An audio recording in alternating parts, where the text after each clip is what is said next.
오늘은 대림절 세 번째 주일이기도 하지만 더불어서 우리가 교회력으로 성서주일로 우리가 함께 이 예배를 드리고 있습니다. 성서주일이라고 하는 것은 조금 생소하고 현재 일반적으로 우리 한국 교회에서는 성서주일을 조금 소홀하게 여기고 있는 것 같습니다. 그 이유를 살펴보면은 먼저 성서주일이 다른 교회력의 절기들에 비해서 굉장히 늦게 절기로 인정을 받게 되었고 20세기 초에서야 성서주일이 지켜지게 되었으니까요.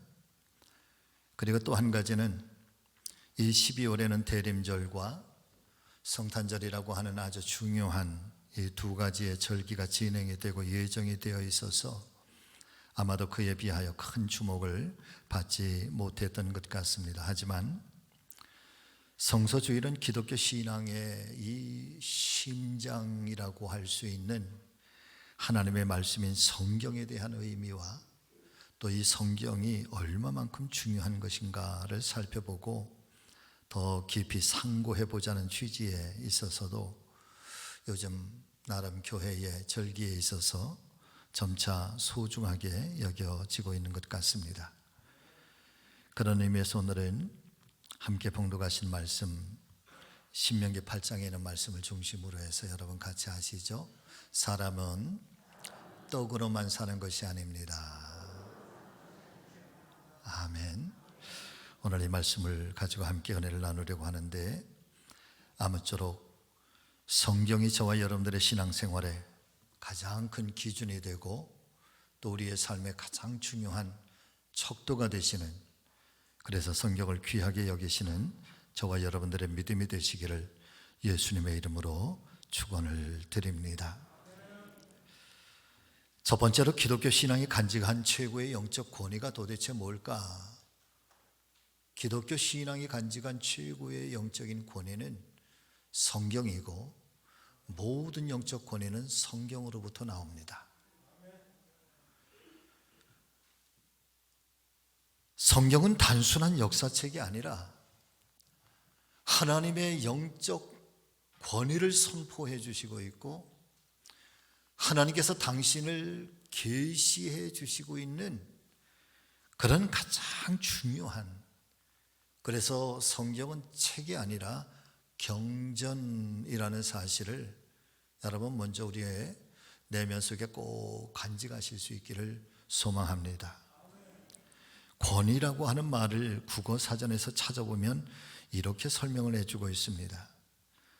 절대적인 것, 그리고 사람을 복종시킬 수 있는 어떤 아주 강력한 힘, 또 다른 의미는 어떤 분야에서나 능히 남이 신뢰할 만한 뛰어난 지식이나 기술 혹은 실력, 그래서 이 권위가 있다라고 하는 말은 그 대상에 대한 최고의 영예와 최고의 존중감을 그렇게 올려드리는 것. 그런데 우리가 믿는 이 기독교 신앙에서는 누구도 거부할 수 없는 최고의 영예와 존중이 있는데 그분은 바로 우리 여호와 하나님 한 분이신 줄로 믿습니다. 그런데 그 여호와 하나님께서 당신을 우리에게 계시해 주시고 당신을 우리에게 나타내 주시는 제1의 통로로 하나님께서 성경을 통하여 우리에게 말씀해 주시고 성경을 통해서 우리에게 만나 주시고 성경을 통해서 우리로 하나님을 알게 하셨으니, 그래서 기독교 신앙이 가지고 있는 모든 영적 권위는 하나님께로부터 나오지만 이 성경의 권위로부터 기독교 신앙은 자랑스러운 거고, 기독교 신앙은 이 세상 속에서도 가장 으뜸이 되는 그런 영적인 권위를 갖게 되는 것이지요. 그렇기 때문에 성경이 간직한 이 영적인 권위는 세상에서 아무리 훌륭한 목회자라고 할지라도, 세상에서 아무리 훌륭한 사람이라고 할지라도, 또 세상에서 아무리 뛰어난 사람이라고 할지라도 그 사람의 권위가 성경을 넘어설 수는 없습니다. 그런데 한때 로마 가톨릭 교회에서는 성경의 이 권위보다 교회의 권위를 더 높였던 적이 있었고, 이 성경의 권위보다 교황의 권위를 더 높였던 때가 있었습니다. 그런 결과가 어떻게 되었습니까? 교회는 타락하기 시작하였고, 신앙에는 부패를 가져오기 시작했으며, 교회는 세상으로부터 철저하게 외면을 당하게 되었고, 급기야는 마틴 루터를 비롯한 종교 개혁자들에 의해서 이제 우리가 다시 성경으로 돌아가자, 그런 모토하에 신앙의 새로운 개혁 부흥운동이 일어나게 되었던 것이지요. 그러므로 사랑하는 성도 여러분, 교회다움을 회복하게 하는 것, 그리고 크리스찬의 신앙과 삶을 인도해 주시는 것은, 올바른 신앙으로 나아가게 하는 이 기초가 되는 것은 우리 안에 간직한 이 성경의 영적 권위가 바르게 살아있을 때, 그때 교회가 교회다워지고 성도들이 성도다워질 수 있다는 이 사실을 명심하시면서 아무쪼록 이 성경의 영적 권위를 여러분 인정하실 수 있기를 바라고, 이 성경의 영적 권위가 하나님의 말씀, 그저 단순한 인간의 이야기, 역사 속의 한 이야기가 아니라 이것이 우리에게 말씀하시는 하나님의 말씀, 하나님의 음성으로 늘 들으실 수 있는 저와 여러분들의 믿음이 되시기를 예수님의 이름으로 축복합니다. 로이드 존스라고 하는 유명한 이 영국의 설교가는 권위라고 하는 책에서 이렇게 성경을 이야기를 해주시고 있습니다. 인간을 감화시키고 잠잠하게 하는 힘은 오직 성경 외에는 없다. 성경의 권위야말로 가장 위대하다. 그래서 크리스찬은 이 성경의 권위 앞에 절대 순종해야 하며, 어떤 설교자도 성경이 가진 권위보다 앞서지 말아야 한다. 참 의미 있는 그런 말씀이 아닐까 싶은 것이죠. 자, 그렇다면 이 성경이 간직하고 있는 이 권위는 과연 어디로부터, 누구에게로부터 주어진 것일까? 여러분, 한마디로 말씀을 드리면 이 성경의 권위는 하나님께로부터 오는 것입니다. 하늘로부터 온 것이지요. 믿으시면 아멘. 전능하신 하나님께서 당신의 모습을 세상 속에 어떻게 알릴 수 있을 것인가? 하나님은 영적인 존재이시고 우리는 피조물, 이 육적 존재이니까 이 영적 존재와 이 피조물, 육적 존재가 교통할 수 있고 만날 수 있는 이 합일점이, 이 근본 존재의 근원 자체가 다른 것이니 만날 수가 없단 말이에요. 그런 하나님께서, 우리가 만질 수 없는 하나님, 볼 수 없는 하나님, 들을 수 없는 하나님, 우리가 경험할 수 없는 그 하나님을 어떻게 우리가 하나님을 그러면 만날 수 있고, 하나님 우리에게 어떻게 만나주시는가? 그래서 성경을 통해서 하나님이 당신을 계시하시면서 우리에게 찾아와 주시는 것이고, 볼 수 없는 하나님을 성경을 통해서 우리가 보게 되는 것이고, 들을 수 없는 하나님의 음성을 성경을 통해서 하나님의 음성을 듣게 되는 것이고, 알 수 없는 그 하나님의 품성과 하나님의 마음, 하나님의 계획, 하나님의 섭리들을 우리가 말씀을 통해서 우리가 하나님을 깨닫게 되고 알게 되고 경험하게 되는 것. 그래서 성경의 권위는 하나님께로부터 오는 것이고, 성경은 하나님이 스스로를 우리에게 나타내 주시고 있는 계시다네요. 계시. 자, 디모데후서 3장 15절에서 17절의 말씀인데, 여러분 우리 한번 이 말씀을 같이 읽어보겠습니다. 또 어려서부터 성경을 알았나니 성경은 등이 너로 하여금 그리스도 예수 안에 있는 믿음으로 말미암아 구원에 이르는 지혜가 있게 하느니라. 모든 성경은 하나님의 무엇으로 되었다? 감동으로 되었다. 여러분이 감동이라고 하는 말이 이런 의미를 가지고 있습니다. 영감, 하나님의 입김, 하나님의 의도, 하나님의 섭리, 하나님의 계획하심. 감동은 이런 여러 가지 의미를 담고 있습니다. 자, 그런데 이 성경이 그런 하나님의 의도와 하나님의 입김과 하나님의 영감에 의해서 이 성경이 쓰여졌다라고 하는 것이죠. 하나님 스스로가 성경을 직접 기록한 것은 아니지만은, 그런데 무려 시기적으로 1600년이라고 하는 이 장구한 시간 동안, 그리고 시대마다 40여 명의 사람들을 뽑으셔서 그 사람들을 통하여서 성경을 기록하게 하셨는데, 이 1600년에 걸쳐서 40여 명의 서로 다른 저자들이 서로 다른 시대에 서로 다른 삶의 환경 속에서, 서로 다른 그런 정치적 환경 속에서 이 말씀을 기록했는데, 그런데 놀라운 것은 이 성경 속에는 사랑하는 성도 여러분들이요, 거대한 하나의 맥락으로 흘러가는 통일성이 있다는 거예요.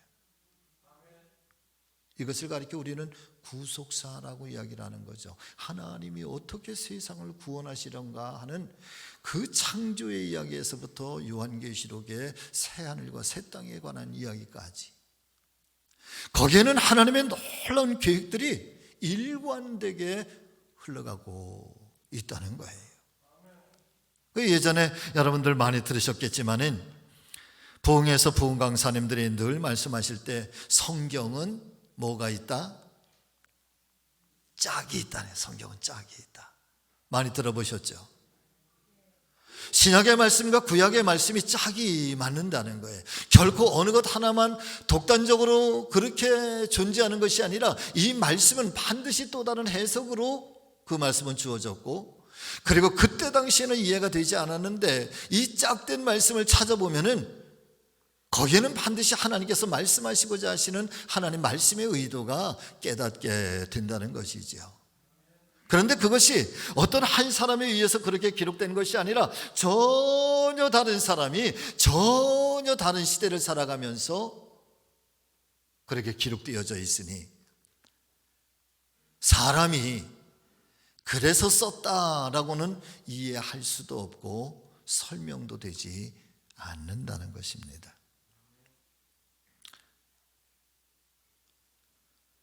성경은 곧 하나님의 말씀이라고 하는 것, 정확, 무오한 하나님의 계시라고 하는 이 사실을 사랑하는 성도 여러분, 우리 모두가 믿음으로 고백하실 수 있게 되시기를 예수님의 이름으로 축복합니다.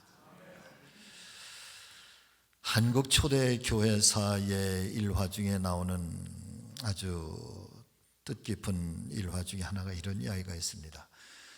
지금 현재의 그 을의 강화 중앙교회, 그 전신이 잠둑교회인데, 이 강화 중앙교회, 이 잠둑교회에 김씨 부인이라고 하는 분이, 이름은 없고요, 그저 김씨 부인이라고 불리워졌던 분이 계시는데, 일찍이 남편을 잃고 자식도 없이 홀로 사셨다가, 그런데 재산이 있어서 복섬이라고 하는 여종을 데리고 사셨다고 합니다.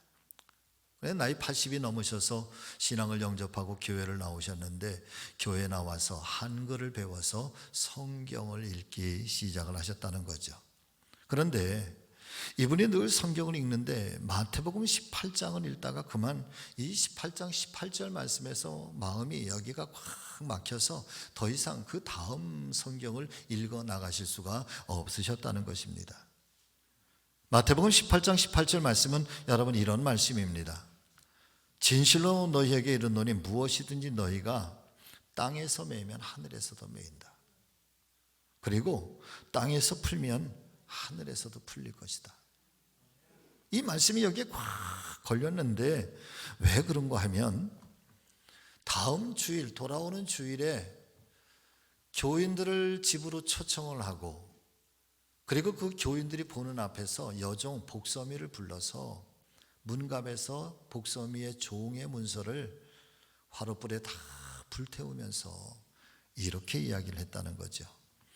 내가 하나님의 말씀인 성경을 보니 우리 주인은 하늘에 계시고 우리는 다 같은 형제인데 내가 어찌 하나님 앞에서 내가 주인 노릇을 할 수 있겠는가?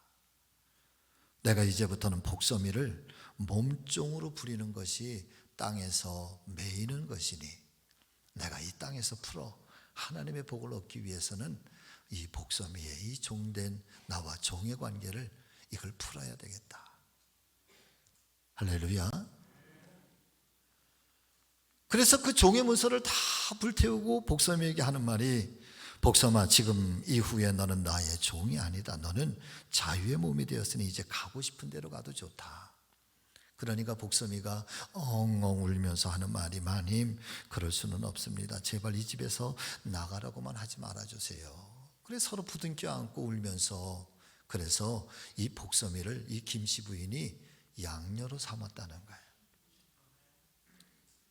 그 어머니와 딸이 된 그 복서미는 더욱더 지극정성으로 김씨 부인을 섬기고, 김씨 부인은 늙음하게 얻은 이 딸 때문에 행복하고 기뻐하면서 그의 여생을 마쳤다. 한국 교회의 초대 교회사에 등장하고 있는 이와 같은 일화들은 우리에게 한 가지 의미를 던져주고 있는데, 여러분, 우리 한국 초대 교회사의 성도님들은요, 하나님 말씀인 성경의 권위를 문자 그대로 받아들였다는 거예요. 말씀을 문자 그대로 그렇게 이해를 했다는 거예요.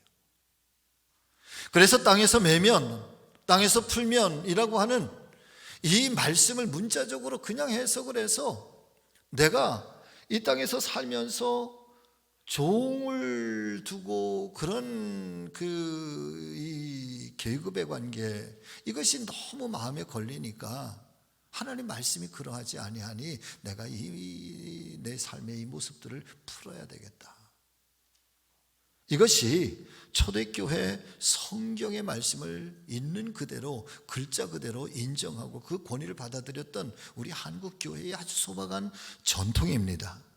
심지어 어떤 이 앞을 못 보던 그런 맹인 교인은요, 예수님께서 진흙을 개어서 침을 발라서 그걸 눈에 바르고 실로암 못에 가서 씻으라 하시는 이 말씀을 붙들고는 자신도 가서 진흙을 개서 거기에 자기의 침을 발라서 그 진흙을 자기의 눈에 바르고 낫기를 기다렸다라고 하는 그런 이야기도 있는 거죠. 이 말씀이, 이런 일화가 던져주는 의미가 무엇일까? 여러분, 그것은 성경을 읽을 때 해석보다는 성경의 말씀을 실천하는 일에 더 중요하게 여겼다는 거예요.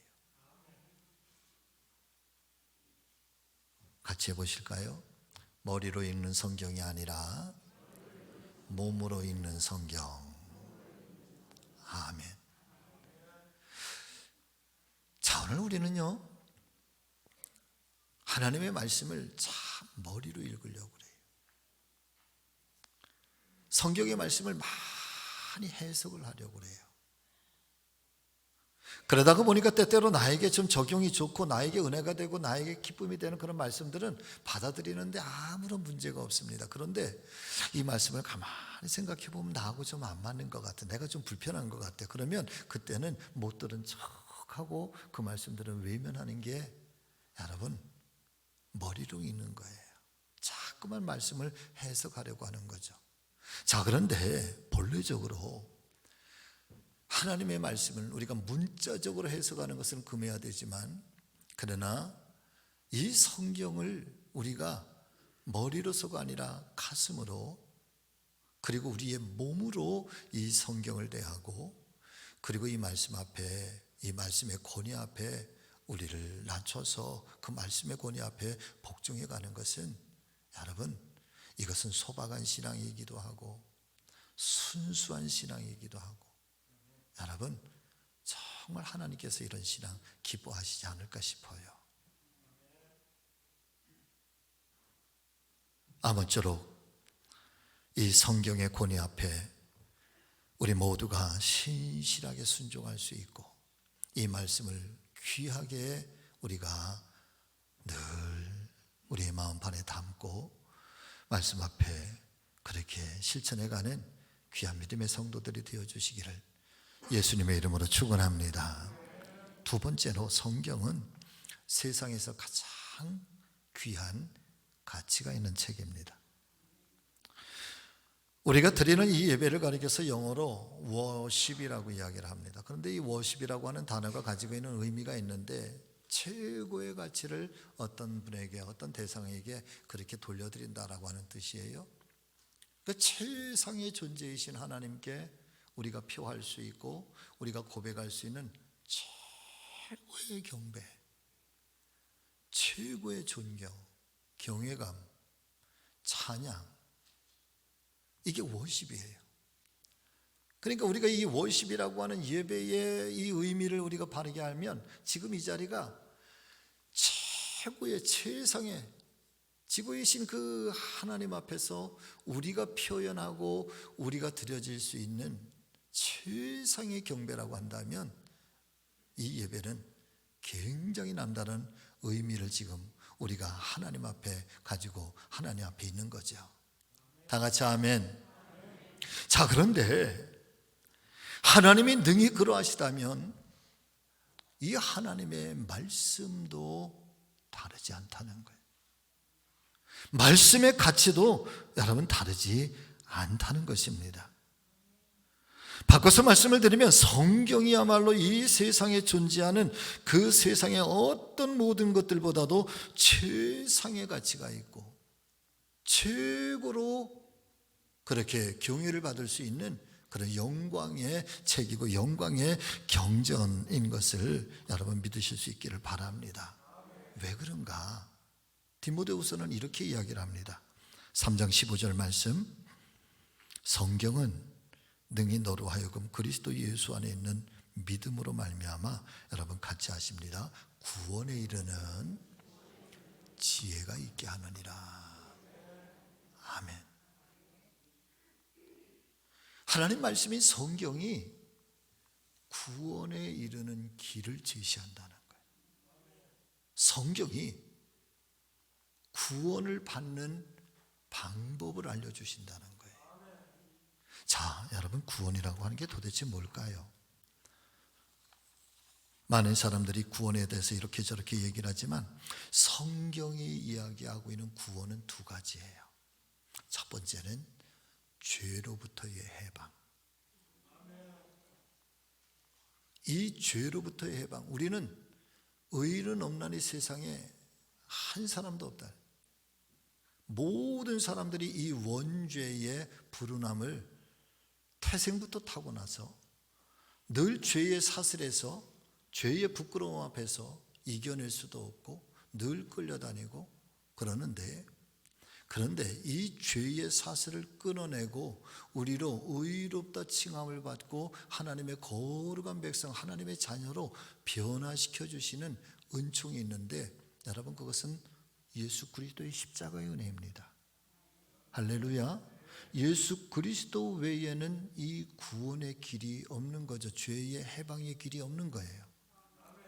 자, 그런데 이 세상의 그 어떤 책들도 예수 그리스도의 십자가와 예수 그리스도의 사랑과, 더군다나 하나님이 인간의 몸을 입고 이 땅에 오셔서 이 죄를 해방시켜 주시기 위하여 스스로 십자가의 죽음의 길을 선택하시고 모욕과 참담함을 경험하시면서 그 은혜와 사랑으로 말미암아서 당신이 십자가의 제물이 돼서 우리의 모든 죄를 대속해 주셨다라고 하는 이 구원의 은총에 대하여 성경 외에는 말하는 책이 없다는 거예요.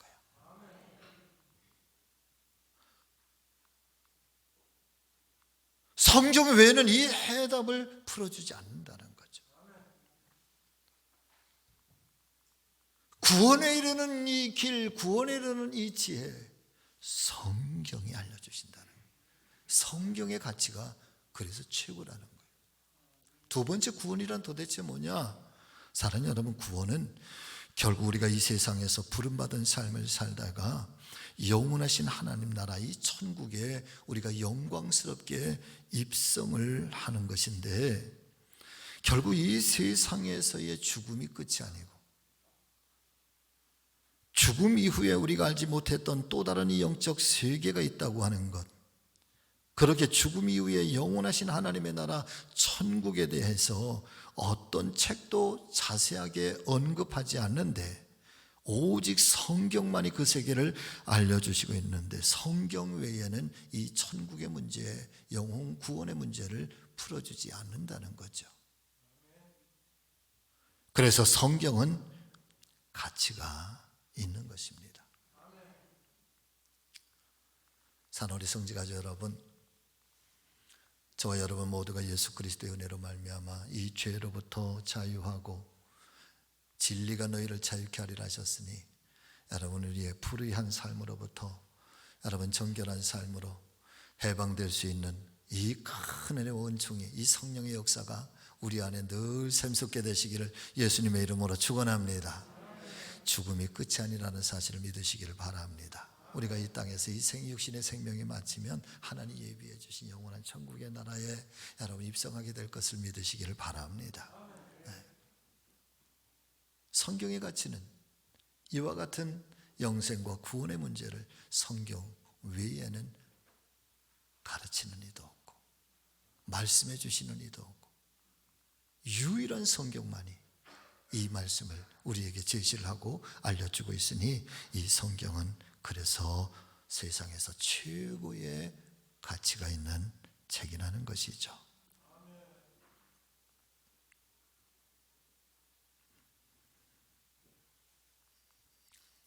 한 25년 전에 그 성막 세미나가 한참 유행을 해서 그때 저도 성막 세미나를 이렇게 참석을 했던 적이 있습니다. 여주 쪽에 그 강문호 목사님 그때 갔을 때 첫 번째 시간에 강문호 목사님이 이야기를 들려주신 것 중에서 오늘 이 순간까지도 제 믿음에 아주 커다란 이 기둥처럼 붙들고 제가 고백하는 신앙이 하나 있는데 이런 이야기입니다. 몇 번을 제가 말씀을 드렸어요. 첫 번째 그게 이 하나님 말씀인 성경을 마치 빨래를 짜는 것처럼 이렇게 확 쥐어짜면은 구약 성경은 짐승의 피가 나온다. 짐승의 피가. 죄 사함을 얻기 위해서 짐승을 잡아다가 제물로 바치고 피를 뿌렸던, 그래서 짐승의 피가 구약 성경에서는 하염없이 쏟아진다. 신약 성경을 또 짜면은 뭐가 나올까? 신약 성경을 짜면 성도의 피가 나온다는 거예요. 사도들의 순교의 피가 나온다는 거예요. 그 고난과 핍박 속에서도 신앙을 절개처럼 지키려고 했던 그 눈물과 그 헌신과 그 뜨거운 순교의 피가 신약 성경을 짜면 나온다. 그러면 이 신구약 성경을 확 짜면 예수의 피가 나온다는 거예요. 어떤 책도 여러분 예수의 구원의 피, 사랑의 피가 나오는 책은 없습니다. 아멘. 그래서 성경은 가치가 있다. 자, 세 번째, 성경은 신령한 능력을 가지고 있다. 사랑하는 성도 여러분, 성경 자체가요, 말씀 자체가요, 능력 있는 것을 믿으시기를 바랍니다. 베드로와 요한이 제9시 기도 시간에 성전에 기도하러 올라갔다가 날 때부터 안진뱅이를 보고서네, 여러분, 금과 은은 나에게 없지만 내게 있는 것으로 먹여주노니 곧 나사렛 예수의 이름으로 명하노니 일어나 걸으라. 하나님 말씀을 붙들고 예수의 이름으로 선포할 때 여러분 그 말씀이 능력이 있어서 말이에요, 병자가 낫는단 말이에요. 암덩어리도 쏟아진단 말이에요. 눈먼 소경이 눈을 뜨고요, 뼈마디가 맞춰진단 말이에요. 이런 것만 있는 게 아니에요. 세상에는 사람이 가진 힘이 있고 동물이 가진 힘이 있고 원자폭탄의 힘도 있고 여러분 전쟁의 힘도 있고 세상을 이끌어가는 정신사상과 정신사주의 그런 힘도 어마어마하지만, 그런데 성경이 가지고 있는 능력은 여러분 사람을 변화시키는 힘이 있다는 말이에요. 사람을 새롭게 하는 힘이 있다는 거예요. 죄인을 의인되게 하고 약한 자를 강하게 일으켜 세워주시고 넘어진 자를 다시 한번 일어서게 하는 힘이 이 성경에 가지고 있는 능력이란 말이죠.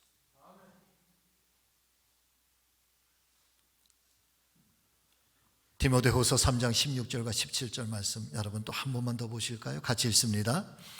모든 성경은 하나님의 감동으로 된 것으로 교훈과 책망과 바르게 함과 의로 교육하기에 유익하니 이는 하나님의 사람으로 온전케 하며 모든 선한 일을 행하기에 온전케 하려 함이니라. 아멘.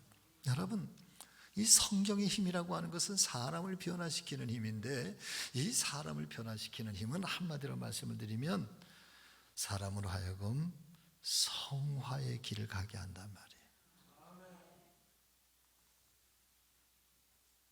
많은 사람이 변화를 받고요, 구원을 받아요. 살인자도 변화가 돼요. 강도도 변화가 돼요. 모든 사람들 속에서 외면당했던 그런 불의도 여러분 말씀을 만나고 말씀 속에서 그리스도를 영접할 때 그 사람의 생애 속에서는 어마어마한 변화가 일어나요. 누구도 고칠 수 없는 변화가 하나님 말씀이 그 사람을 새롭게 합니다. 그래서 이 성경을 가리켜서 몇 가지의 별명이 있는데, 세 가지의 별명이 있는데, 첫 번째 성경이 별명이 있어. 그 별명은 칼이래, 칼. 여러분 같이 하십니다. 말씀은 곧 칼입니다. 아멘. 히브리서 4장 12절의 말씀 여러분 잘 기억하고 계시죠? 이 말씀 보실까요? 하나님의 말씀은 어떻다? 하나님의 말씀은 살아있다는, 또 운동력이 있다. 좌우에 날선 어떤 검보다도 예리해서 혼과 영과 관절과 골수를 찔러 쪼개기까지 하며 또 마음의 생각과 뜻을 감찰한다.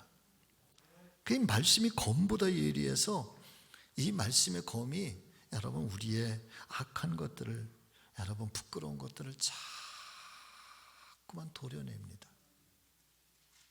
아멘. 그래서 이 하나님의 말씀이 우리 안에 자꾸 들어오면 이 말씀이 검이 돼서 칼이 돼서 여러분 우리 안에 참 못된 것들, 죄의 근원인 것들, 사람은 변하지 않는다고요? 사람이 변하지 않으면 여러분 둘 중에 하나일 거예요. 그 말씀이 진리든지 하나님 말씀이 능력이 없든지. 그러나 저는 하나님 말씀이 능력이 있어서 그 말씀의 검이 여러분 사람을 능히 변화시키고도 남는 줄로 믿습니다.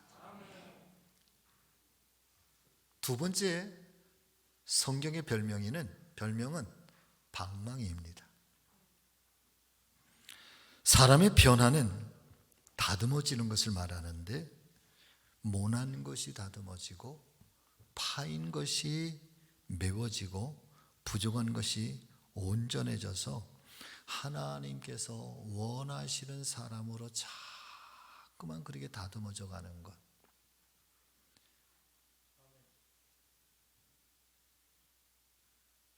죄의 형상을 가지고 태어났지만 그러나 그리스도의 형상이 자꾸만 덧입혀지고 말씀이 덧입혀지기 시작하면서 여러분 형상이 자꾸만 주님의 형상으로 닮아가는 것.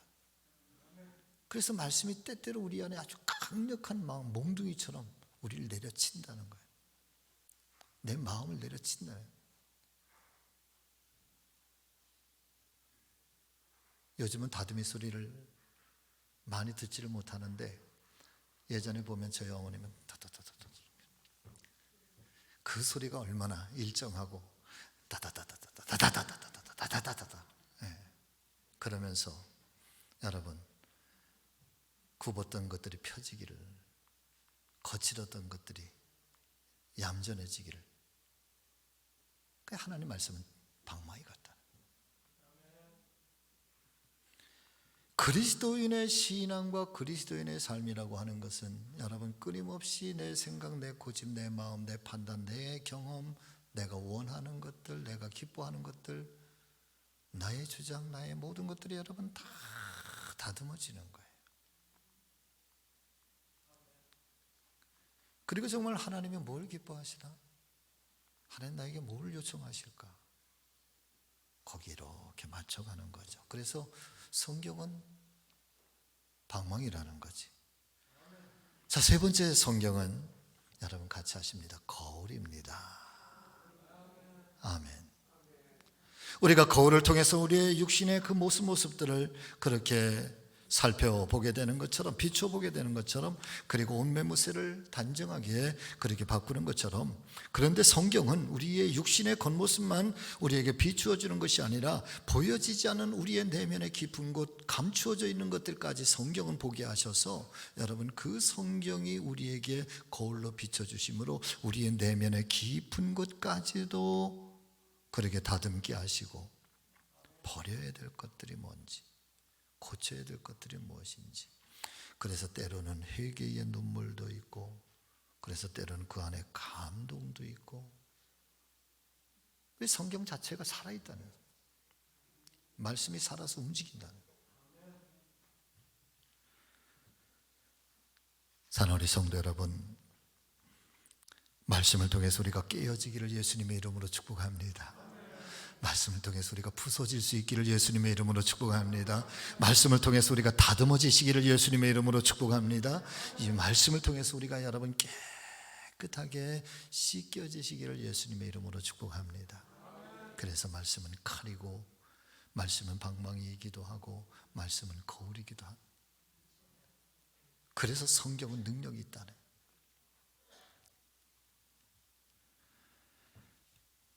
말씀을 마치려고 합니다. 자, 사랑하는 여러분, 오늘 신명기 8장 1절에서 3절의 말씀을 보면은 하나님께서는 이런저런 말씀을 주시면서 우리에게 명확하게 들려주시는 말씀이 있어요. 여러분 같이 하십니다. 사람은 떡으로만 사는 것이 아니다. 아멘. 뭘로 살아요? 하나님의 입에서 나오는 말씀으로 말미암아 살아.